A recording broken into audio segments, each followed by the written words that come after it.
Hi everyone, welcome to news latest updates. ఇప్పుడే వచ్చిన ఒక మెయిన్ ఇంపార్టెంట్ లేటెస్ట్ నోటిఫికేషన్ గురించి మనం ఈ వీడియోలో క్లియర్గా తెలుసుకుందాం ఫ్రెండ్స్. ఇది ముఖ్యంగా గ్యాస్ సిలిండర్కి సంబంధించిన అప్డేట్ అనమాట.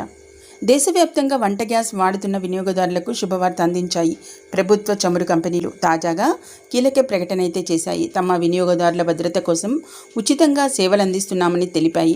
రానున్న 3 నుంచి 4 నెలల్లో ఈ ఉచిత సర్వీసులను పూర్తి చేస్తామని తెలిపాయి. ముఖ్యంగా ఏదైతే దేశీయ ప్రభుత్వ చమురు మార్కెటింగ్ కంపెనీలు ఎల్పిజి గ్యాస్ సిలిండర్ వినియోగదారులకు శుభవార్త అందించాయి. ఇక గ్యాస్ కనెక్షన్లు ఉచితంగా సేఫ్టీ చెక్ చేయించాలని నిర్ణయించినట్లుగా తాజాగా ప్రకటించాయి. చమురు మార్కెటింగ్ సంస్థలు అలాగే డిస్ట్రిబ్యూటర్లు కలిసి ఈ కార్యక్రమం అయితే చేపట్టనున్నాయి. గ్యాస్ వినియోగదారులు ఎలాంటి ఇబ్బందులు లేకుండానే ఈ సేవలు పొందవచ్చు. ఇక సేఫ్టీ చెక్ చేసే సిబ్బంది నేరుగా వినియోగదారుడి ఇంటికి వెళ్ళి గ్యాస్ కనెక్షన్ పని చేస్తున్న తీరు అలాగే లీకేజీల వంటివి తనిఖీ అనేది చేస్తారు. అంతేకాకుండా